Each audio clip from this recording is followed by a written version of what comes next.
Om Shanti. Increase the practice of the bodiless stage, Ashariri or Videhi. Practice becoming bodiless in a second. If you do not practice becoming bodiless in a second, the final moments will then be spent battling. And whatever you are weak in, whether it is your nature, in your having relationships with others, in your thought, power, attitude, or being influenced by the atmosphere. Whatever you are weak in, Maya will then test you in that particular thing in the last paper. Therefore, the practice of being bodiless is most essential. Om Shanti.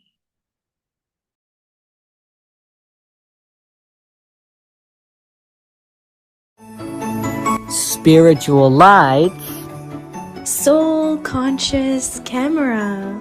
and innocent actions. Are you ready?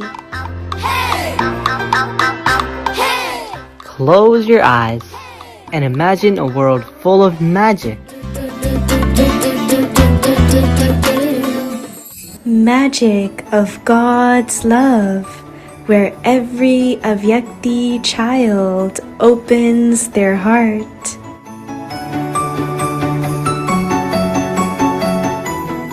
I am your Vyakti Angel Adi. And I am your Avyakti angel Drumi. Together, we bring you to a place full of love. Welcome to the happy world of the Vyakti children, World full of joy, where every single one of the Vyakti children shine like stars. Join us this December for new stories, new learnings, and new experiences. Dear Vyakti Parivar, stay tuned.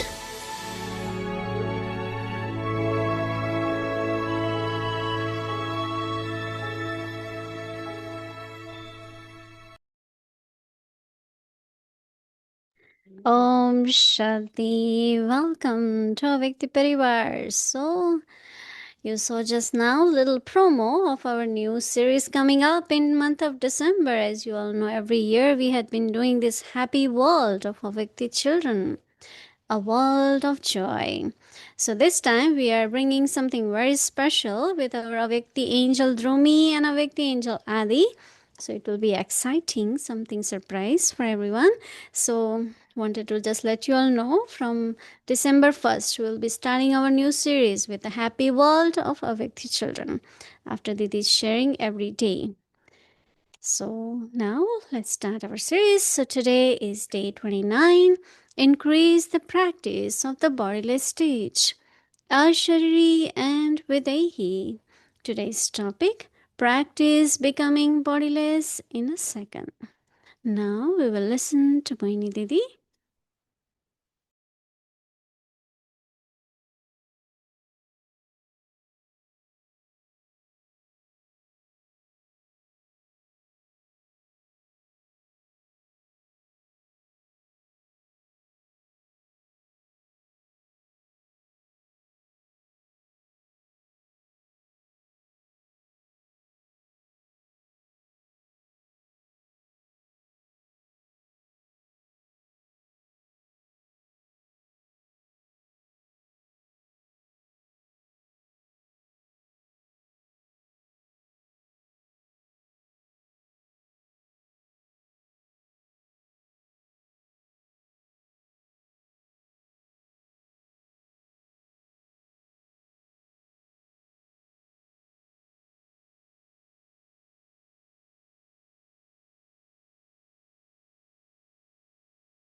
Om Shanti. Everyone is okay, joyful. Confluence Sage is a very, very auspicious and a joyful ignorance.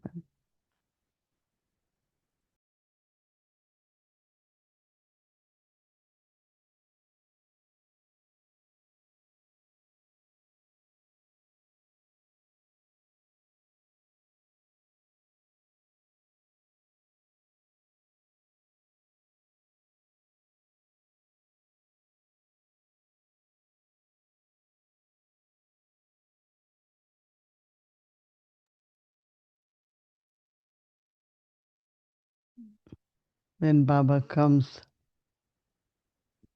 and he gives us knowledge, knowledge is understanding, but also knowledge has to change into awareness. Because whatever is the awareness, our attitude, our drishti, our words, our actions, everything deeply really comes from awareness, forgetfulness and awareness. And this is something which you cannot force yourself but it had to be natural. It is interesting when Baba talks about bodiless stage. Soul has to understand relationship with body. Baba says that body is your vehicle, chariot. Like Shiv Baba came in Brahma Baba's chariot.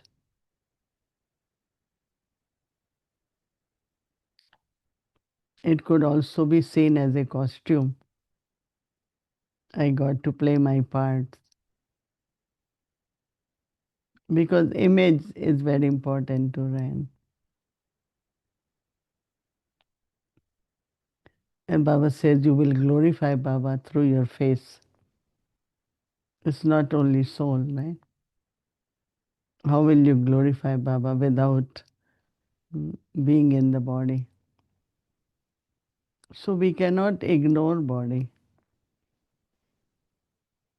But also I cannot be attached to the body.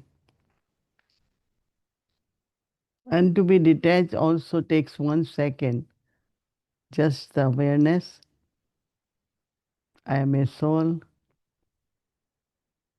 These are my eternal qualities. And then, of course, I use the body to play my part.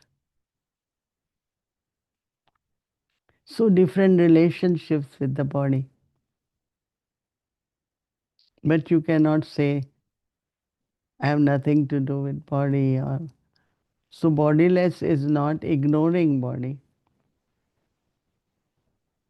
Bodiless really is awareness. That is, in other words, soul consciousness.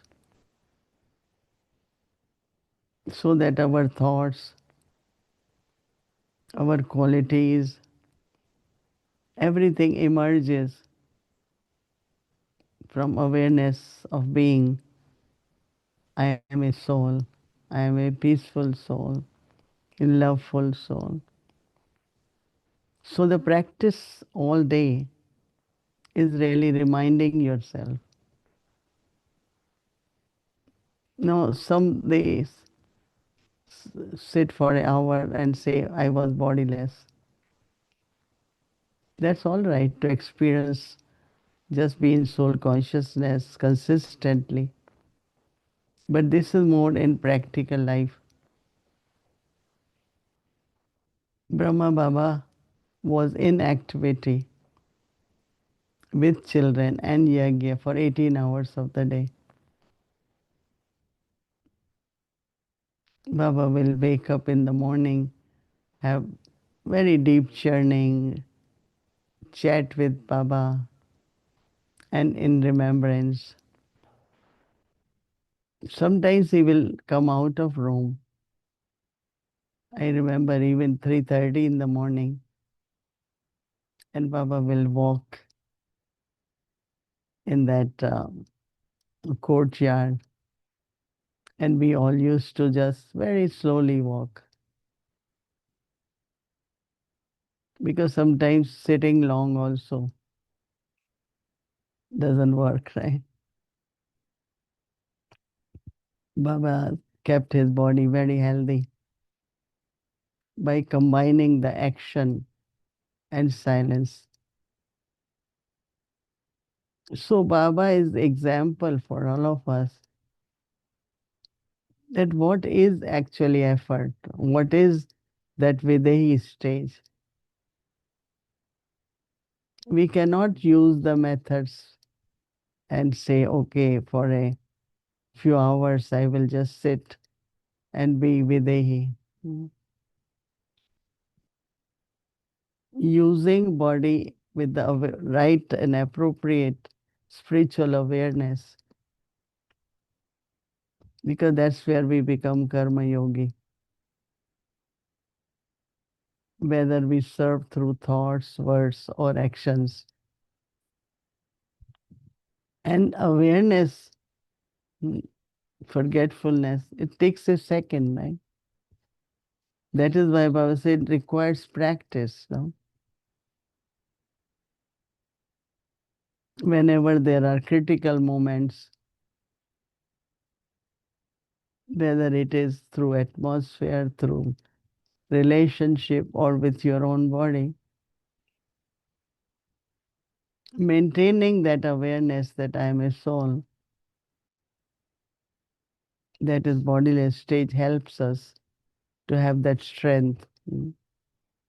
So it's very interesting when today's Avyakti signal, it says, practice becoming bodiless in a second.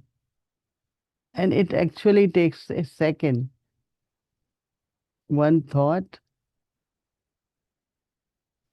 same could be something has happened 8, 10 years ago, and suddenly that emerges. You remember that, right? So then it's like a battle, right? So that's why Baba says that if you do not practice becoming bodiless in a second, then final moments will then be of battling, and whatever you are weak in, whatever you are weak in, then your nature, whatever you are weak in your nature, to your having relationships with others, in your thought power, in your attitude, and being influenced by atmosphere, whatever you are weak in, then at that time Maya, then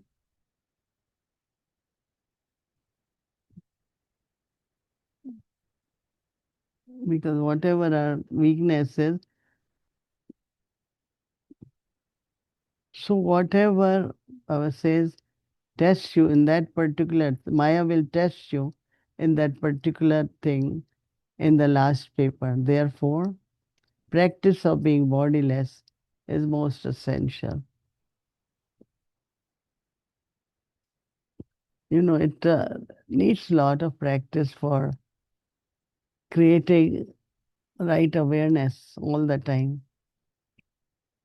Suddenly, some thoughts can just appear in the mind. And Baba always said, in the end, your final stage is complete awareness and totally detached, free from all attachments.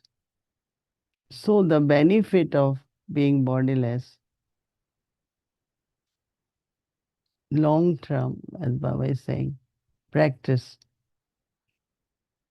And when he says it's a second, it could be second or a minute we do for few minutes. It's a practice of 24 hours. And it's not just by sitting, but it is by using our body. Because body is from 5 elements.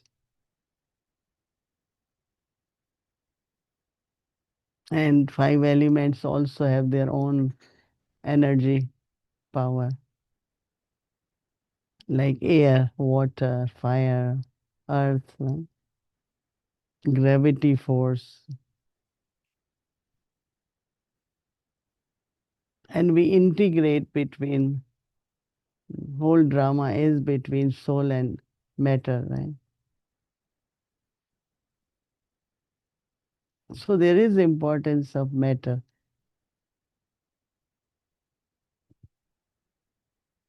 So always remember, what is the effort? Keep creating awareness of your eternal self.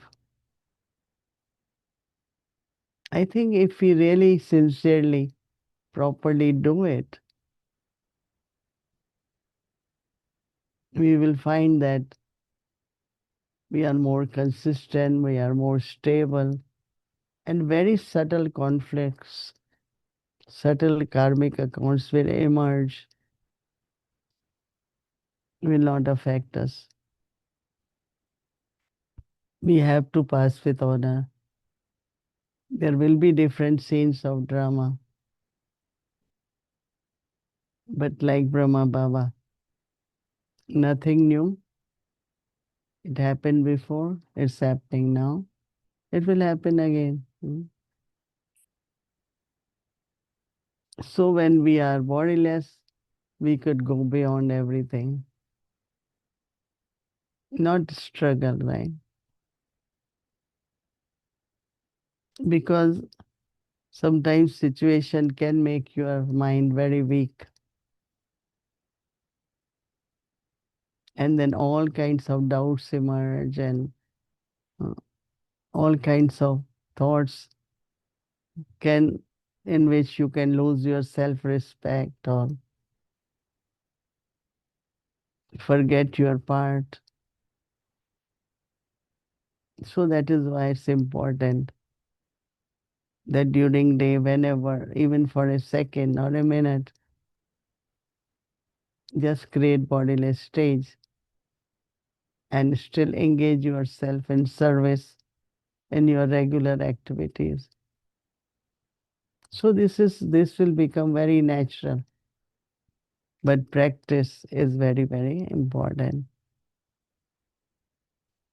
Om Shanti, we will have also few minutes of drill of being bodiless.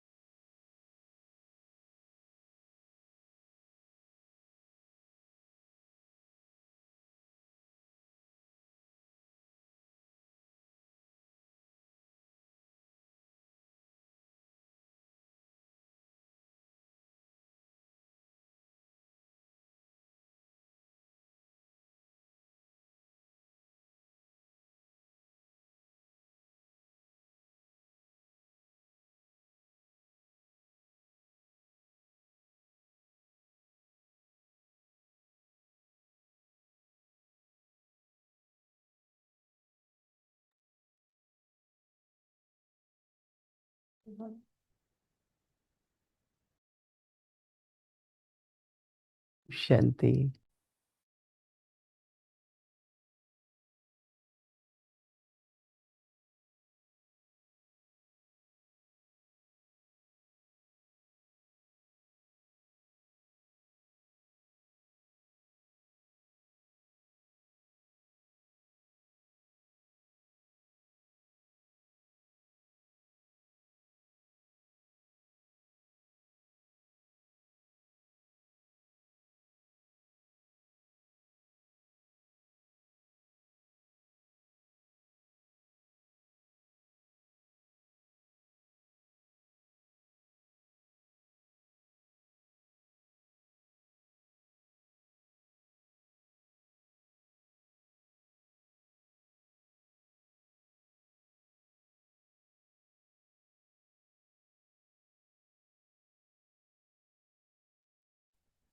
Om Shanti Bhakti Parivar. Nice seeing you.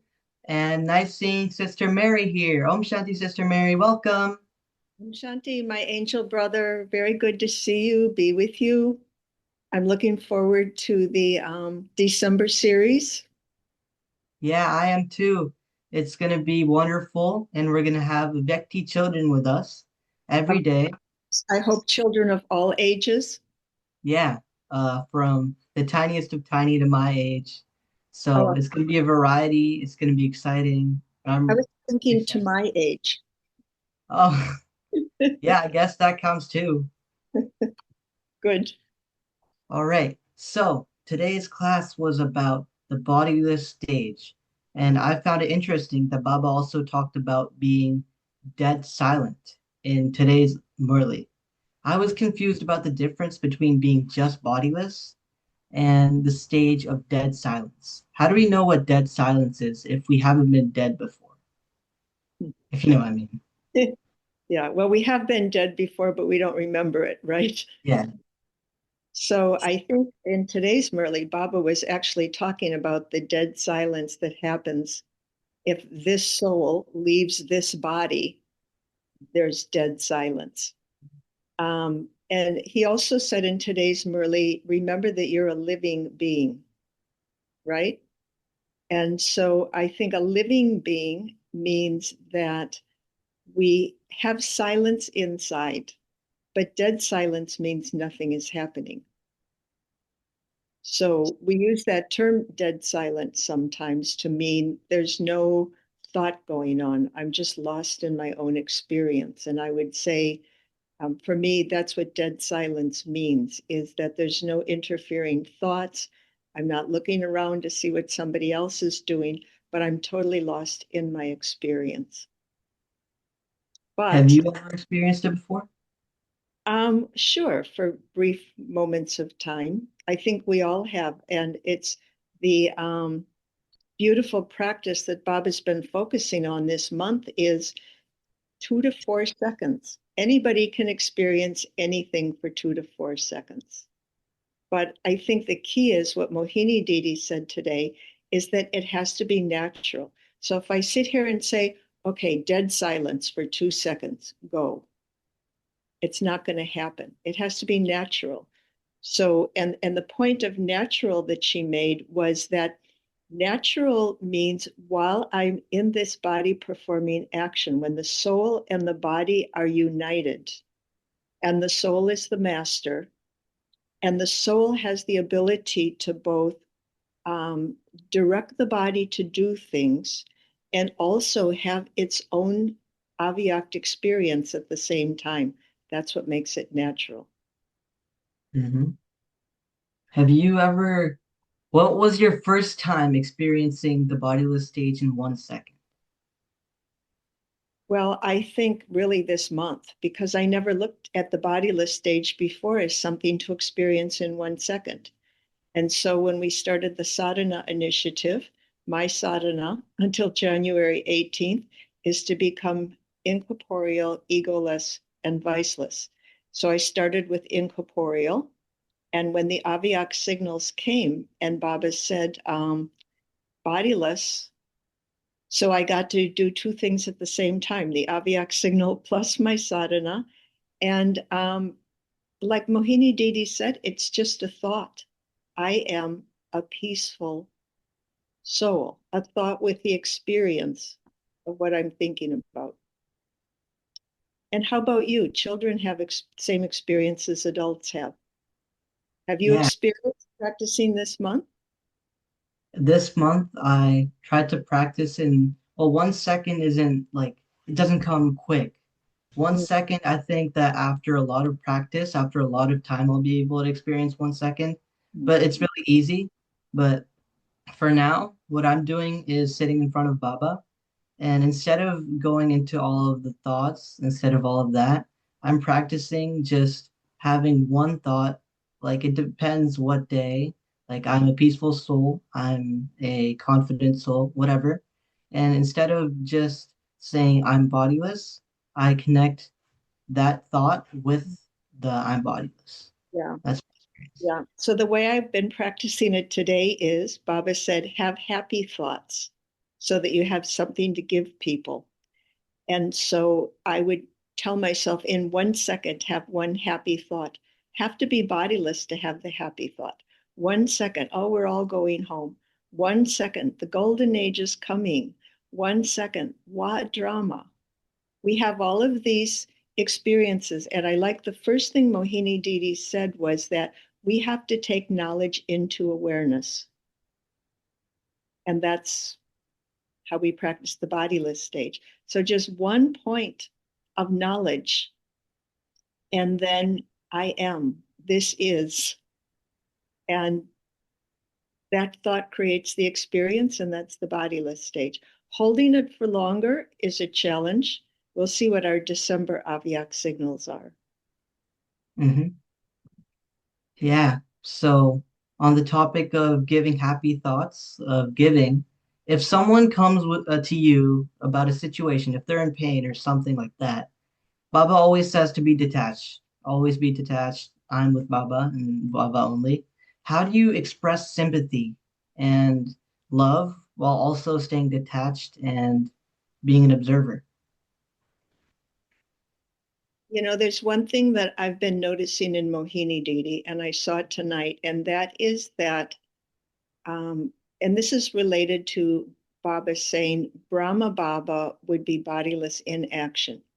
There are times when we would bring things to Mohini Didi that didn't have a solution, and she would go into a different place, and she would respond and respond not necessarily directly to what that person said, but she would respond to what the soul needed at that time. And to me, that's the example of being detached and loving. Detached is somebody's telling me a terrible story. It's going on, but my consciousness is in a different place. It's in this plane where I'm seeing what does this soul need. So I'm not that good at it like Mohini Didi is, but that's what I practice. Yeah, we're all working on it. Mm. Anyways, my next question is going to be still about the body of the stage. What are some experiences that you've had in critical moments, like how Diddy said, in critical moments, how did you become bodiless? When I'm in a critical moment, the way that I become bodiless, when I notice the pressure, the tension, the oh, now what? I've trained myself to say Om Shanti. And it's like the link, it slows me down, and it gives me a few seconds for Baba to kind of knock on the door and say, hello, are you listening? And so that's my practice, Om Shanti. And I say that with feeling, and and then I wait for Baba to help. Because in that moment, we can't, well, at least I'll speak for myself. In that moment, I can't be rational. I can't, because there's this fear, and the fear is that I'll do the wrong thing or that I won't know the right thing to do. And so this fear kind of blocks saying, well, that's interesting. Let's talk about this. Let's think about this. Let's see what we can do. Fear gets in the way. So Om Shanti is kind of getting out of the fear and letting Baba touch me. Yeah, that's a simple, yet also, I think, really effective way of really experiencing, well, peace, at least for moments in critical moments. Yeah. What do you do? I think even children have those critical moments, right? Yeah, so if like one of the biggest critical moments for kids is probably in a test, Mm. what I would do in a critical moment is instead of, how you have a lot of information coming in, a lot of problems, you just start yourself from ground zero. You start from square one. I think I always just start with, what would I do if I just saw the situation head on Mm. as a detached observer if I went into the situation without knowing all of this, what would I do? So I think the practice of being a detached observer really helps me in critical moments. Yes, you're very courageous. Yeah, speaking of courageous, I thought that one of the most important situations we have is when there's someone who's trying to say that you did something wrong and you have to admit that you did something wrong. What is the best way to admit a mistake without losing self-respect? And also, what are some situations where I would have to decide by if should I be in the stage of being humble or should I have self-respect? Yeah. I think the need to admit that I made a mistake. One is admit that I made a mistake, but really what's important is to apologize for the mistake. Because probably everybody knows that I made a mistake. And so, and even if everybody doesn't know, I know, and it will torment me if I don't publicly acknowledge it. And so the impetus to admit my mistake and apologize for it is the love of truth. Is that if I don't live according to the truth, how can I live with myself? How can I have any self respect? And when we do apologize for our mistakes, people they forgive us and they're very appreciative to know I made this mistake. And we get blessings for it, I think. But if I don't admit my mistake, then it creates tension in the relationship. So how do you decide by how do you become respectful to the self in that situation? How do you give yourself respect? Yeah. Well, I think when we acknowledge our mistake and ask for forgiveness, we do it with great dignity, not groveling, not apologizing for the self. But again, you use the word detached. I have to be detached from my own behavior. I'm not a failure, but I did make this mistake. And it should be clear that I know that I made this mistake, and also that I'm going to make my best effort to not make this mistake again. And then, of course, if I say that to someone else or I say that publicly, then I have to hold myself to it. And so the self-respect is there also. If I'm correcting my own mistakes, then that's where the self-respect comes from. If I'm not, then I'm just thinking about my mistakes and being humiliated. Mhm. Well, thank you, Sister Mary, for your sharing today. It was very practical and we covered a variety of topics. And thank you, Avekti Parivar. Om Shanti. Thank you, brother. And I really look forward to seeing you again in December. Yes.